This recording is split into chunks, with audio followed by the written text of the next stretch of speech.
کبھی نہیں بھولے. یہ حدیث یاد کرنے کا طریقہ. اب ایک بندہ مسواک کرتا ہے, اٹھا ہے تو اس نے مسواک کی ہے, سو رہا ہے تو مسواک کی ہے. رسول اللہ صلی اللہ علیہ وسلم اٹھتے ہوئے مسواک کرتے تھے, سوتے ہوئے مسواک کرتے تھے, چلتے پھرتے ہوئے مسواک کرتے تھے, مصلی پہ کھڑے ہوتے تھے مسواک کرتے تھے, گھر کے اندر داخل ہو رہے ہیں مسواک کرتے ہوئے داخل ہو رہے ہیں, باہر نکل رہے ہیں مسواک کرتے ہوئے نکل رہے ہیں. یہ آپ یہ کیا, حالانکہ بندہ مسواک گھر کے اندر بیٹھ کر تنہائی میں بھی تو کر سکتا ہے.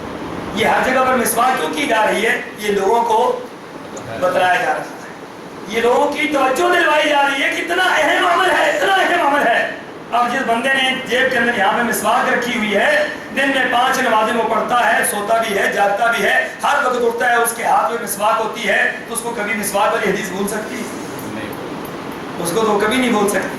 اور جس نے مسواک کو دیکھنا ہی نہیں ہے, جس نے مسواک کی طرف توجہ ہی نہیں دینی, جس نے سال اور سال مسواک کو دیکھنا بھی نہیں ہے, اس کو یہ حدیث کیسے یاد رہ سکتی ہے کہ رسول اللہ صلی اللہ علیہ وسلم نے فرمایا ہے کہ اگر میری امت پر مشکل نہ ہوتا تو میں ہر نماز کے ساتھ حکم دیتا کہ وہ مسواک کرے, کیونکہ میں سمجھتا ہوں کہ مشکل ہے.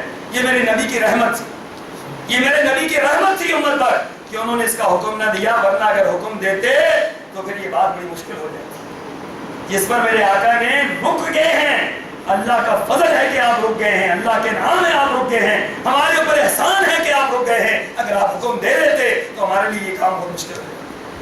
اس لیے سامعین محترم, قرآن پاک کے الفاظ ہیں فبشر عباد, ان میرے بندوں کو خوشخبری دے دیجئے, الذین یستمعون القول فیتبعون احسن, یہ جو ہماری بات کو سنتے ہیں اور پھر اس کی اچھے طریقے سے اتباع کرتے ہیں, اس کی اطاعت کرتے ہیں, اس پر عمل کرتے ہیں. کس چیز کی بشارت دیجئے؟ آگے فرمایا کہ ان کو اس جنت کی بشارت دیجئے جس کے اوپر ایک بالا خانہ ہے, بالا خانے کے اوپر ایک اور بالا خانہ ہے. اور پھر فرمایا کہ اوپر ہی بالا خانے نہیں ہیں, نیچے دیکھو تو اس کے نیچے سے نہریں بہ رہی ہیں, تجری من تحتہا الانہار, نیچے سے نہریں بہ رہی ہیں, اوپر بالا خانے ہی بالا خانے ہیں. یہ خوشخبریاں کن لوگوں کے لیے ہیں؟ جو بات کو سنتے ہیں. سامعین محترم, یہ سننا ہی سب سے اہم معاملہ ہے. غور سے سنا کریں, جب بھی دین کی مجلس میں بیٹھے, جہاں بھی دین کی مجلس میں بیٹھے, اس کو غور سے سنیں, اس کو یاد کریں اور پھر اس پر عمل کریں اور اس کو آگے پھیلا دیں. یہ کام آپ کریں گے, اللہ تبارک و تعالیٰ اس کے بدلے میں آپ کو جنت عطا فرمائیں گے. اللہ مجھے آپ کو عمل کی توفیق عطا فرمائے. وآخر دعوانا الحمدللہ.